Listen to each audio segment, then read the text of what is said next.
প্রথমে আমি 3টে ডিমকে সেদ্ধ করে নিলাম, তারপরে সেটাকে গ্রেট করে নিলাম।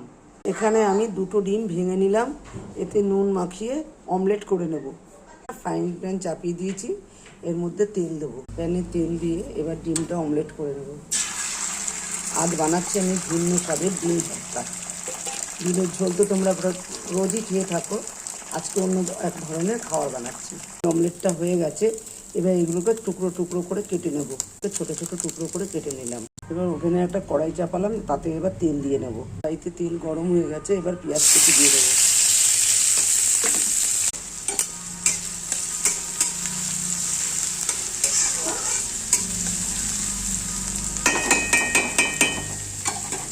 এবারে তেলের মধ্যে দিয়ে দেবো রসুন, আদা, কাঁচা লঙ্কা।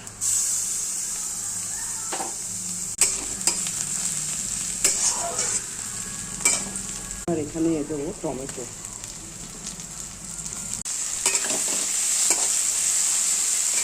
এর মধ্যে দেবো হলুদ, দিয়ে দেবো অল্প নুন। এর মধ্যে দিয়ে দেবো ডিম কারি মশলা, দিয়ে দেবো সামান্য জল।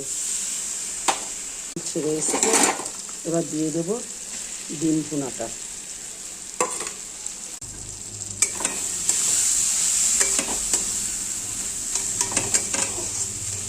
এর মধ্যে অল্প জল দিয়ে দেবো।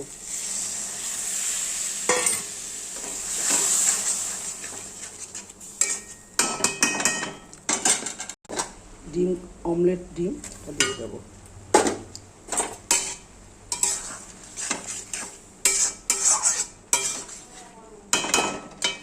ওপর থেকে দিয়ে দিলাম গরম মশলা, আর দিয়ে দিলাম অল্প করে ঘি। তৈরি হয়ে গেল আমাদের নতুন স্বাদের ডিম ভর্তা, জিভে জল আনা ডিম ভর্তা। একবার বানিয়ে খেয়ে দেখুন, আপনারা লুচি, পরোটা সবার সাথে খেতে পারবেন।